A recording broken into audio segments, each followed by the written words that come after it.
So hello mga boss, Louie to review sa akong CAD operator. Ngayon naman ipapakita ko kung paano ko ginagawa yung 3D ko sa SketchUp gamit yung elevation natin na ginawa nung last video tsaka floor plan. Kaya wag natin patagalin mga boss, simulan natin. Intro mo tayo mga boss.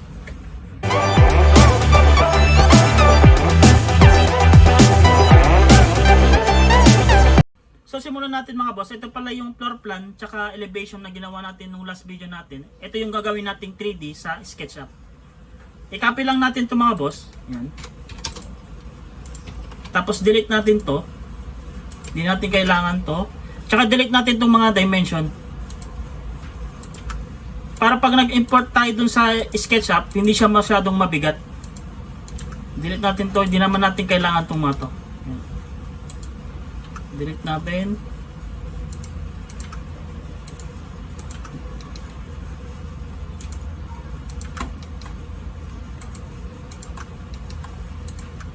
I-delete nyo na din yung mga hatch na nilagay natin. Yan. Ito, delete natin itong mga to. Ito, delete na natin to. Yan. Tapos delete natin itong mga to. Yan. Tapos i-delete nyo na rin yung mga hatch dito. Tapos mga accessories sa floor plan. Hindi natin kailangan itong mga to. Mga dimension, delete nyo na din.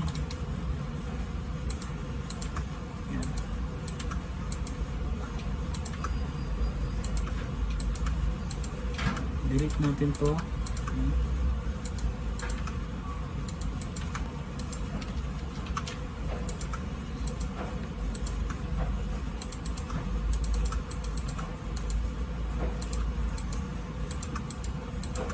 Yan. Tapos i-delete nyo na rin tong hatch dito sa column natin.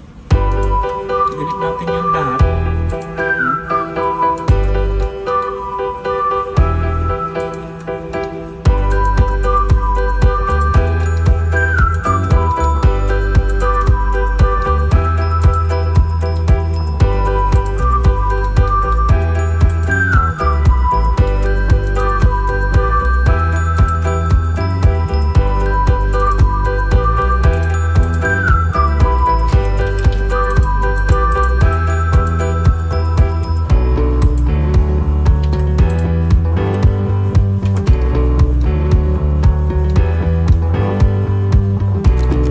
Pag okay na lahat mga boss, explode lang. Highlight nyo lang natin. Delete natin to. Hindi natin kailangan. Tapos highlight lang natin mga boss. Tapos i-explode lang natin itong mga to. Explode. Or X. Enter. Yan. Pag na-explode nyo na mga boss, pwede na natin i-save to. Yan. Para ma-import natin sa SketchUp. Delete natin to. Yan. Okay na siya mga boss. Yan. Yan. Tapos, type nyo lang. Delete natin tong mga to. Yan. Tapos, gagawin lang natin, save lang natin siya. I-type nyo lang, WB, enter. Tapos, pick a point. I-select nyo lang dito. Tapos, select object. Highlight natin lahat to. Ito lang. Yan. Enter. Tapos, i-ano nyo siya ng, ang gamit natin ay millimeters. Kaya millimeters yung gagamitin, ilagay nyo dyan. Tapos i-save natin siya. Tapos i-save nyo siya kung saan nyo pwedeng i-save na mabilis nyo siyang makita. Kunwari dito, ano lang natin, sample 3D. Yan, sample 3D number 2, yan, to 2021 o 2021, yan. Save na natin. Tapos pagka-save nyo mga boss, open nyo na yung SketchUp nyo. So, andito na tayo sa SketchUp mga boss. Ang gagawin lang natin, mag-new lang tayo. File. New. Ino lang natin to. File. New from template. Yan. Wait lang natin hanggang siya mag-loading. Meron na siyang nakalagay dito mga itong template, may nakalagay dito na kung anong gagamitin mong measurement. Kaya ang gagamitin nating measurement mga boss ay millimeter. Click natin yan. Inuna lang natin. Ayan. Yan mga boss. Pwede na tayo mag-start. Tapos i-import natin yung sinave nating AutoCAD kanina na floor plan tsaka elevation. Punta lang kayo dito sa file. Yan. File. Import. Tapos ito, sample 3D 2001. Click nyo lang yan. Import natin. Close natin. Ayan mga boss. Ayan. Tapos ang gagawin lang natin mga boss, i-explode lang natin to. Click nyo lang yan. Right click. Explode natin. Wait lang natin hanggang sa ma-explode siya. Ayan. Naka-explode na siya mga boss. Hiwa-hiwalay na yan. Yan. Nakahiwalay na. Tapos i-group lang natin to. Group natin tong plot plan. Right click. Make group. Yan. I-group na din natin itong mga elevation. Yan. Make group. Yan. Right click. Ayan. Make group. Yan. Tapos ito, make group na rin natin. Yan. Make group. Yan. Delete natin to. Yan. Make group. Yan. Tapos make group. Pag naka-group na lahat mga boss, i-move lang natin muna tong elevation natin. Yan. Tapos type nyo lang M. O di kaya punta kayo dito. Ito sa side na to. Ito. Move. O pwede naman kayo mag-shortcut. M nyo lang. Yan. Tapos move natin dito. Tapos yan. Move natin to. Yan. Tapos ilalak lang natin to para hindi siya magalaw. Right click nyo lang. Click nyo yan. Tapos right click. Tapos lock. Yan. Pag nakalock na yan mga boss, no? Hindi na yan gagalaw. Kahit anong gawin mo. Hindi mo siya mamumove. Yan. Tapos ang next natin mga boss. Eto. Punta lang kayo dito sa Windows. Yan. Default tray. I-check nyo lang tong layer. Yan. Windows ulit. Tapos identify info. Windows ulit. Tapos itong materials. Yan. Ito muna tayo mag-focus mga boss. Itong tatlong to. Tapos makikita nyo dito sa layer. Mag-add tayo ng layer natin dito. Add tayo. Column. Add ulit tayo ng wall. Add tayo ulit ng floor. Yan. Itong tatlo muna ang gagawin natin mga boss. Tapos punta kayo dito. Ito. Details. Details. Tapos check nyo lang tong color by layer yan. Tapos pwede na tayo mag-start. Uunahin mo natin yung column natin. Check nyo lang tong column. Yan, naka-check na siya mga boss. Pwede na tayo maglagay ng column natin. I-rectangle lang natin to. Yan. Tapos highlight nyo lang. Right click. Make component. Ayan. Make component para isahan siyang pag nag-pinush mo siya, isahan lang siya. Automatic na lahat. Tapos i-rename lang natin ng column. Tapos create. Tapos copy na natin itong mga ito. Ilagay natin yung kung saan yung mga column niya. I-control nyo lang. Pindot nyo lang control nyo. Yan. Click nyo ulit. Tapos control. Yan. Click nyo ulit. Tapos control. Yan.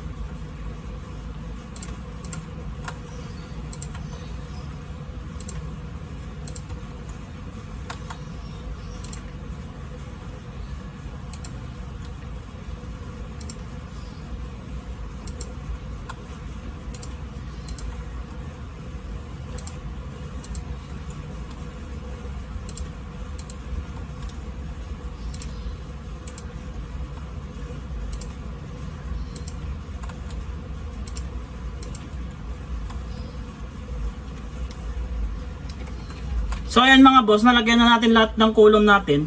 Ang gagawin lang natin, i-click lang natin ito mga boss, i-click lang natin, double click natin kasi naka-group siya. Tapos extend na, i-push natin siya mga boss. Yan. Ang magiging height ng column natin mga boss, punta tayo sa AutoCAD, kung makikita nyo may 450, tapos 300 yung top of roof beam mo, kaya magiging siyang 3,450 mm. Kaya magiging, eto naman, type lang natin, 3,450 hanggang sa roof. Yan. Automatic na siyang lahat mga boss. Yan. Tapos, skip lang natin. Yan. Tapos, dapat naka-click tong color by layer nyo mga boss para may kulay siya. Yan. Tapos natin yung kulong mga boss, i-off lang natin. Isunod natin yung floor natin. Check nyo lang yung floor. Yan. Tapos, off natin tong column natin para hindi tayo malito. Yan. Isusunod natin yung floor natin. I-rectangle na lang natin dito mga boss. Yan. Click natin yan. Tapos dito. Yan. Tapos makikita nyo dito sa ano natin, AutoCAD natin. Makikita natin dito sa AutoCAD natin mga boss, yung NGL natin sa FFL, ang taas niya ay 450. Ganon din dito sa SketchUp. Push natin. Yan. Type nyo lang, push OP. Yan. Push natin siya ng 450. Tapos 450, baba natin ng konti ng 22 mm. Yan. Nakuha lang natin yung floor natin. Tapos, ang gagawin lang natin, i-group lang natin to. Highlight nyo lang, right click, make group lang natin. Para hindi siya, para pag nag-edit tayo dito sa floor natin, madali, hindi siya, mas madali lang siyang i-edit yan. Ayan, tapos na tayo dito mga boss. Isusunod naman natin yung wall natin. Click natin yung wall. I-off natin tong floor natin. Yan, naka-off naman. Itong wall mga boss, gagamit lang tayo ng profile builder. Ito. Na plug-in. Ito mga boss. Kung wala pa kayo nito mga boss, pwede nyo ako message. Tapos i-send ko sa inyo mga boss. No? Kasi mas madali kasi mag-wall dito sa profile builder. Ang gagawin nyo lang, gawa lang tayo ng rectangle. Yan. Yan. Pag gagawa ng rectangle mga boss, highlight lang natin. Highlight nyo siya. Tapos click nyo to. Yan. Tapos, click nyo lang tong plus sign na to. Yan. Type nyo lang, wall. Yan. Yan. Tapos yung, ito, i-click nyo lang to. Dapat nakahiwalay yan. I-click nyo yan. Dapat nakahiwalay na ganyan. Tapos, yung thickness ng wall natin, 150 mm. Tab natin. Tapos yung height, 3,150. Yan. Tapos ito, follow me. Tapos, bottom middle. Or right. Yan. I-right nyo lang. Tapos, pwede na tayo mag-start ng wall. Click nyo lang to, build. Yan. Hanapin lang natin yung wall natin. Yan. Hindi pwede dito. Yan. Na ganyan siya. Baguhin nyo lang ito mga boss. Yan. Bottom left natin mga boss. Ayan mga boss. Okay na siya. Tapos i-click lang natin tong mga wall natin. Yan. Diba mga boss? Mas madali kasi mag-wall dito sa profile builder. Yan. Tapos natin dyan. Mga boss.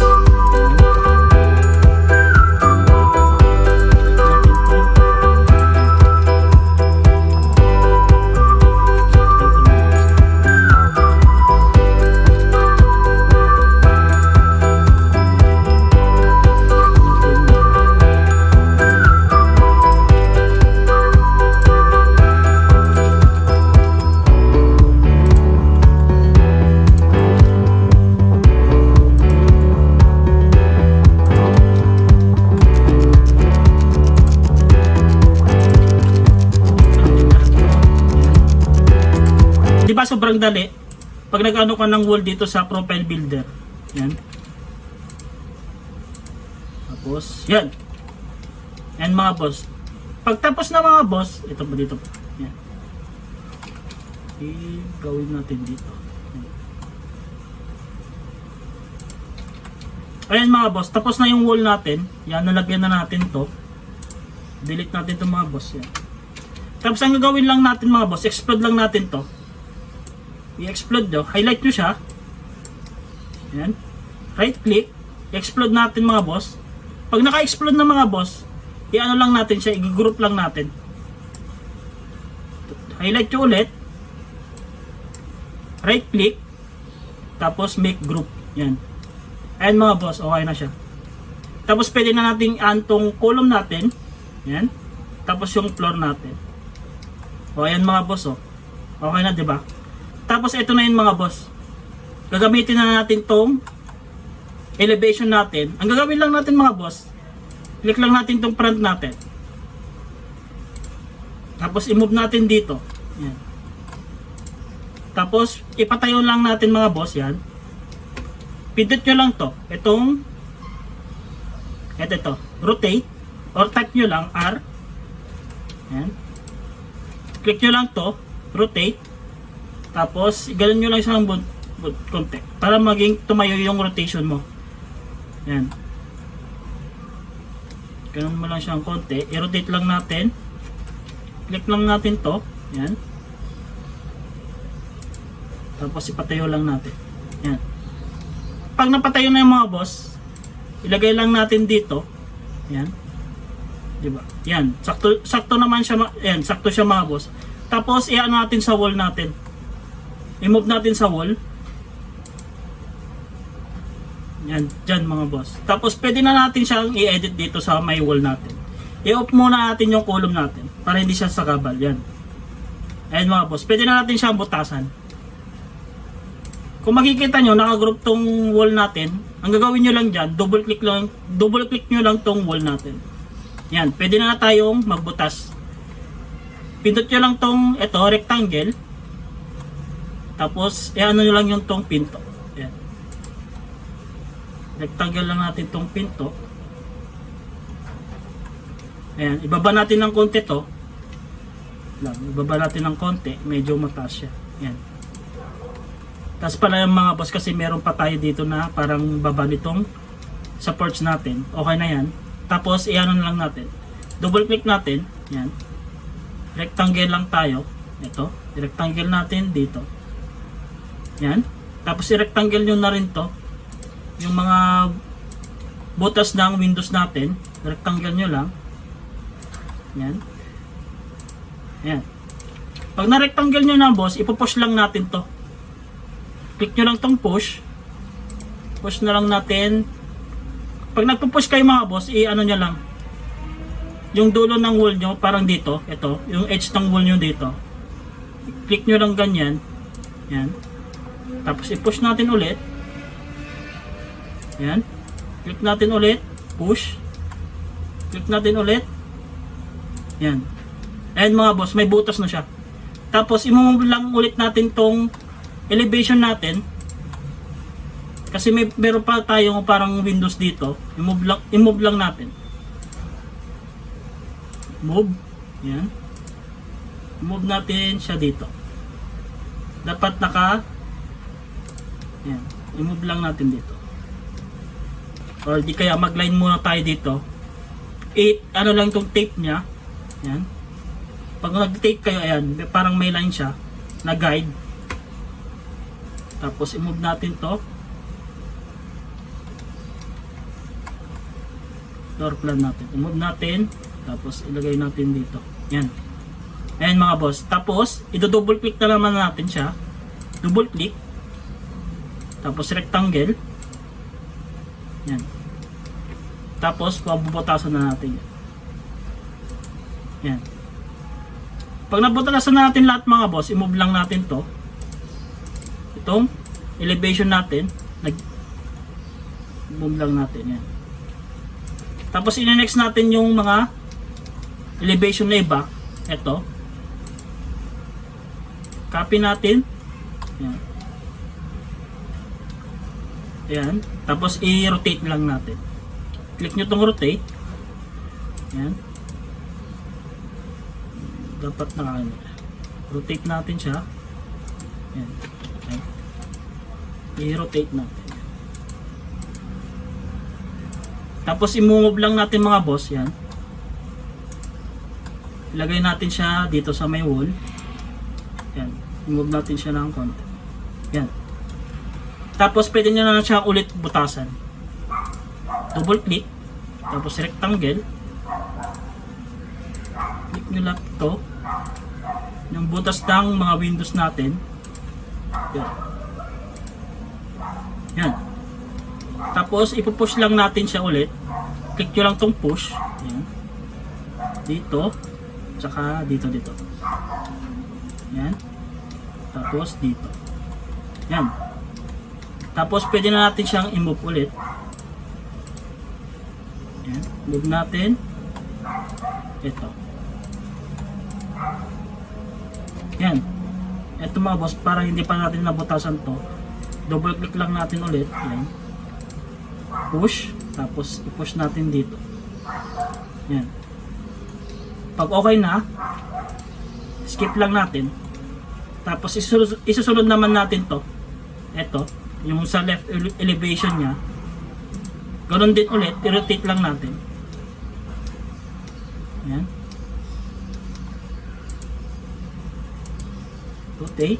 Tapos ito, rotate natin siya pag ganito. Yan. Tapos pwede na natin siyang i-move. I-move natin siya dito. Yan. Dapat pag nag-ano kayo mga boss, dapat naka line dito sa wall nyo dito ah. Itong elevation na to. Ito. Para mabutasan nyo siya mga boss. Double click lang ulit natin. Rectangle ulit tayo. Click nyo dyan. Yan. Exit muna natin to. Yan. Move natin sa taas para hindi sa gabal yan. Tapos yan. Tapos eto. Yan. Tapos ipupush lang ulit natin. Push. Tapos ipupush natin to. Yan. Push natin ulit to. Ayan. Pag okay na, skip tayo. Yan. Move natin to. Yan.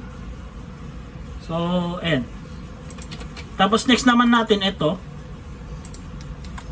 Yan. Rotate natin ulit. Patayunin natin siya mga boss. Yan. Yan. Tapos i-move natin siya dito. Dito sa rail elevation niya. Ayan. Ito balik. Ayan. Ayan. Ayan mga boss. Ito baliktad siya. Ang gagawin nyo lang dyan, pag baliktad siya, imi-mirror lang natin. Click nyo lang. Click nyo lang to elevation na sa AutoCAD. Right click. Tapos ito. Grounds red. Yan. Para ma-mirror siya. Ayan mga boss. Tapos pwede na tayo mag-rectangle ulit. Double click. Ayan. I-rectangle na natin to. Yan. Click natin yan. Tapos click natin dito. Ito. Windows natin. Tsaka doors natin. Push natin ulit. Yan. Ganyan siya mga boss pag hindi siya nakaline dun sa wall natin. Yan. Kaya dapat nakaline yan. Skip natin. I-check nyo lagi pag nakaline dun sa wall natin. Ayan ang mga boss, hindi siya nakaline. Kaya i-move natin ng konti. Dito. Yan. Tapos double click ulit natin. Ulitin natin mga boss. Yan. Rectangle. Yan. Rectangle natin ulit. Yan. Tapos pwede na natin siyang i-push ulit. Push natin dito. Yan. Ayan. Push natin dito. Tapos escape natin. To. Escape. Tapos move natin to mga boss. Yan.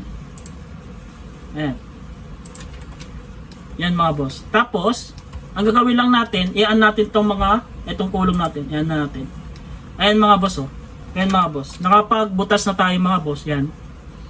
Yan. At ganito yung ginagawa ko mga boss para mas mabilis akong gumawa ng 3D ko. Ito mga boss, hanggang part 3 siguro o part 4, hanggang mabuo natin yung 3D niya, hanggang ma-render natin siya mga boss. Huwag kayong mag-alala. Taba kasi yung oras mga boss, baka tama rin kayo manood din mga boss. Kaya ang ginawa ko, by part na lang siya. Kaya ang ginawa natin ngayon ay yung wall, column, tsaka yung floor. Tapos nagbutas tayo ng mga opening ng windows, tsaka doors natin. Ganun lang kadali mga boss. Mag-layer po kayo. Gawa po kayo ng layer para hindi kayo malito. Tapos dapat naka-group yung, kunwari, itong wall natin, dapat naka-group lahat yan. Ayan mga boss. Dapat naka-group yan. Ito okay lang to mga boss kasi naka-group naman to. Ayan. Tapos yung floor nyo, dapat naka-group para nag-edit kayo mga boss. Mabilis nyo lang siyang i-edit. Kung meron kayo babaguhin sa 3D nyo, mabilis lang kayo mag-edit. Ayan ang importante, dapat naka-layer pa rin kayo dito mga boss. No? Pag inop ko yan, floor niya, ayan, mag-off lang siya. Wall. Ilagay natin dito. I-off ko yung wall. Yan. I-off ko yung column. Kunwari may edit ako sa column, i-click mo lang yung column mga boss. Pag may na-edit ka sa wall, i-click mo lang wall, i-an mo lang, tapos yung floor. Yan. Tip ko lang sa inyo, kunwari nakagawa na kayo ng elevation tsaka floor plan sa AutoCAD, ganito lang yung gawin nyo, yung ginawa natin mga boss, para mas mabilis kayo mga boss. Ayun lang yung tip ko sa inyo mga boss. Etong floor plan na to mga boss, tsaka itong elevation, i-message nyo na lang ako mga boss sa messenger ko kasi hindi ako nakakapaglagay ng link dito. Ang sabi kasi ng iba, parang hindi nila ma-download. Kaya, ang inaano ko, nagme-message yung mga iba, tapos sinesend ko na lang sa kanila. Yun lang naman mga boss. Tapos ito, isasend ko na rin sa inyo mga boss kung gusto nyo siyang practicein. Yan. Isasend ko din to mga boss. No? Unti-unti lang natin hanggang makakuha tayo. Unti-unti lang natin mga boss ha. Hanggang papunta tayo sa rendering mga boss. No? Para para alam nyo din. Kasi ang hirap naman na ginawa ko to ng sobrang bilis, no? Wala din kwenta. So, hanggang dito lang ulit mga boss. Sa next video natin mga boss, gagawin natin yung roof niya, tapos gagawa tayo ng mga windows niya tsaka doors na.